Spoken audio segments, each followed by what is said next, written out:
Hey guys, Avengers Infinity War is just around the corner, but that doesn't stop us from speculating about what's going to happen in Marvel's next big crossover film. So here are 5 surprises that fans can expect from Avengers Infinity War. Number 5. The Scarlet Witch can control all the Infinity Stones. Marvel has deliberately kept the Maximoff's powers vague. All we really know is that she and her brother Pietro obtained their abilities through experiments with Loki's scepter. And, as Maria Hill explains, he's fast and she's weird.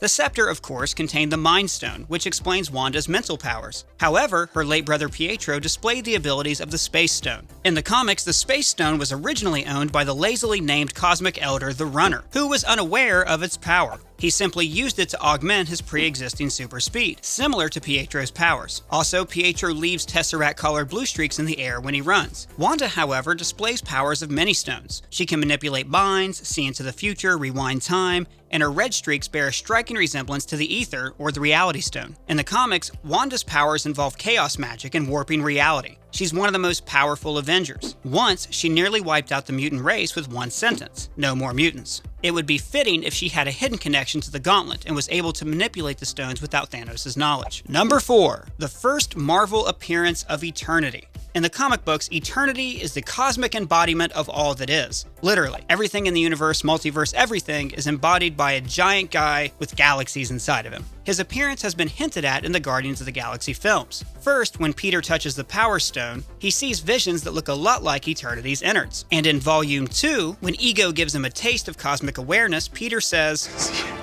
Eternity. So it seems like they could be hinting at the Cosmic Elder's appearance. Hello. And actually, Eternity has already appeared in the Marvel Cinematic Universe. Kind of.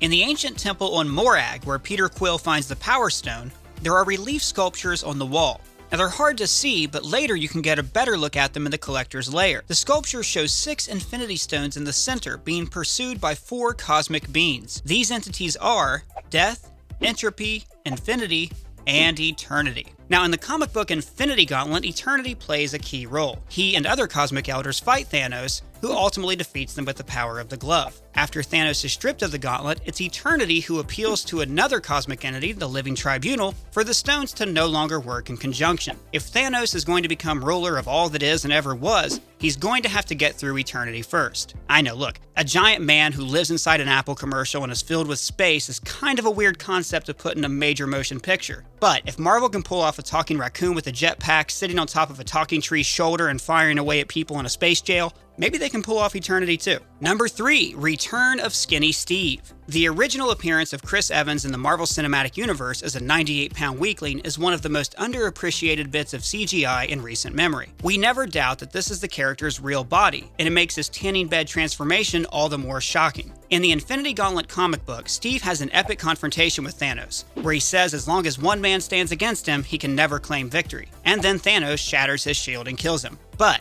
how wicked would it be if Thanos used the Time Stone to revert Steve back to his itty-bitty asthmatic self, but Steve, barely able to lift the shield, still stood up to him? It would be a great way to bring the character full circle and a fitting way for Chris Evans to show Steve's inner integrity one last time. Number 2. Thanos owns the mirror dimension. In Doctor Strange, sorcerers often use the mirror dimension. Once inside this space, their spells can't affect the real world and they're free to fight each other without worrying about civilian casualties. That's why they can turn cities inside out and no one seems to notice. Based on the trailers, it seems like much of Infinity War's conflict revolves around keeping the Mind and Time Stones away from Thanos. Half the heroes guard the Mind Stone in Wakanda, while the others seem to go to space and protect the Time Stone. Strange, perhaps as a last resort, would retreat into the mirror dimension. However, Thanos, or at least his minion Corvus Glaive, clearly knows something about the mystic arts. In the most recent trailer, Corvus is tormenting Doctor Strange with the same astral spikes Caecilius used in Doctor Strange. So how awesome would it be if Strange retreated to the mirror dimension with the Time Stone, and then Thanos broke through the glass like it wasn't even there? Kind of like a grown-up who doesn't realize that the floor is made of lava. And finally, number 1, Thanos is defeated by AntMan. Alright, now stay with me on this. The smallest hero, with both the worst and best powers, could be the one to bring down the most dangerous being in the universe. The marketing for Infinity War has been careful not to show Scott Lang or his new partner, the Wasp. Also, the trailer for Ant-Man and the Wasp seems to take place directly in the aftermath of Civil War, with Scott under house arrest. But behind-the-scenes photos of Avengers 4 show Ant-Man spending time with an Avengers-era Captain America, implying some kind of time travel. So how is this possible? Well, the answer is the quantum realm, where Scott briefly journeyed during Ant-Man's climax. Scott reaches the quantum realm by shrinking with his regulator off and going subatomic. Based on the trailer for Ant-Man and the Wasp, it seems like a portion of the sequel's plot will be dedicated to an inner space-style journey to the quantum realm. This is most likely to retrieve Hank's long-lost wife Janet, played by Michelle Pfeiffer. So what do we know about the quantum realm? Hank describes it by saying, "It means that you would enter a reality where all concepts of time and space become irrelevant." And that's the key.